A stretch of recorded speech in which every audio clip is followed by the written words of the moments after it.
Xin chào mọi người. Hôm nay em có một chiếc BMW năm 325i. Chiếc này đang có một cái lỗi là sáng ra nổ máy nó hơi dần dợn một xíu. Và sau đó thì sao? Xe vẫn chạy bình thường, không có lỗi gì hết. Không có lỗi gì trên đồng hồ táp lô hết. Thì bây giờ mọi người cùng theo dõi cái nổ máy này.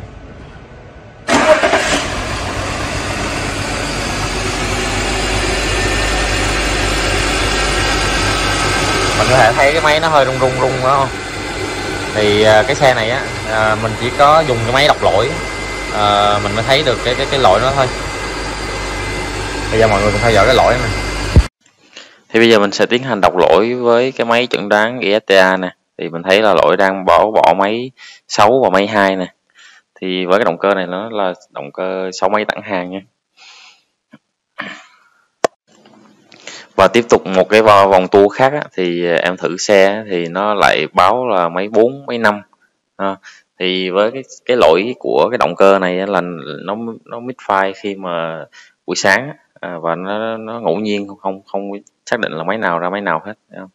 Thì đó là hiện tượng của lỗi của xe này. Thì mình tiếp tục tiến hành test theo cái mã lỗi. Thì mình thấy là misfire ngẫu nhiên máy 1, máy 6 rồi máy 4, máy 5. Thì mình tiến hành test theo mã lỗi thì mình thấy là sao? Mình thấy cái giá trị smooth running nó không đều, có giá trị thì nó nằm khoảng 0.2, có giá trị cao nhất là máy 2 là 5.4, máy 3, máy 5 5.4. Thì hiện tại là nó đang chênh lệch rất là nhiều về cái giá trị smooth running này, thì dẫn đến cái việc mà báo lỗi misfire ngẫu nhiên khi mà nổ buổi sáng. Và mình cũng có thể thấy trên cái smooth running nè, máy số 4 nó cao hơn so với những máy còn lại ha.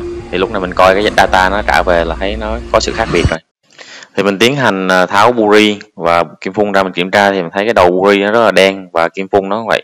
Thì mình tiến hành kiểm tra coi cái lưu lượng phun của cái kim phun này có đều hay không nha.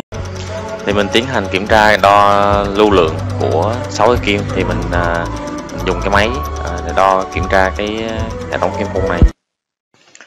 Thì sau khi mình đã tiến hành kiểm tra cái lưu lượng kim phun thì mình thấy kết quả là nó không có đồng đều.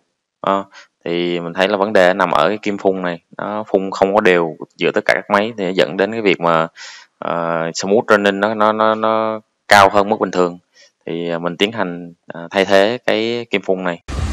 Thì sau khi mình đã thay thế cái kim phun đó, thì mình gắn lại mình kiểm tra cái giá trị smooth running này, thì mình thấy sao cái giá trị nó gần như đồng đều hết giữa tất cả các máy ha. Và cái việc mà bỏ máy nó không còn xảy ra nữa.